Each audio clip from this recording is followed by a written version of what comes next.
So how does it work if you want to search for emails on iPhone? Like, can you go ahead and do that? How does it work? Well, naturally, inside of the Mail application, you can swipe down and the search bar appears. That is, if you're using the Mail app, Mail client from Apple. There, you can also just type in whichever keyword you want, and you can mention the name of the recipient, or yeah, some different filtering options are available in there.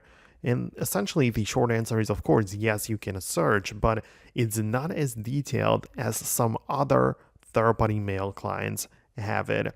So I mentioned it in a couple of different videos of mine that I kind of prefer using the Gmail app from Google to manage my Google Mail, right? So I essentially just log in it there, and whenever I want to search for something, the filtering options are much deeper and it just gives me more things to filter through.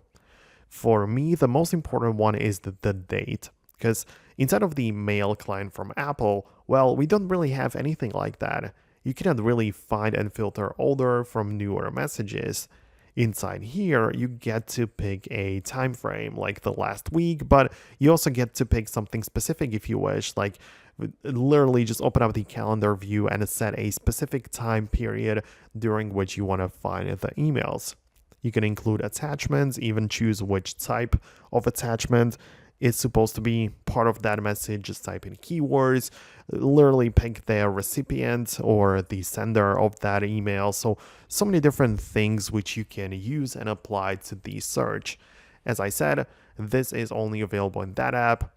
Obviously, other third-party mail clients are available too, so just find the one that you like. But I'm just showing you these options in comparison to what we have available in the built-in method. So that's basically everything I wanted to show you in this quick guide. If you like what you see, where we just dive straight into the point and I try to get the points across as quickly as possible, then subscribe to this channel so you never miss videos like this, and I'll see you later.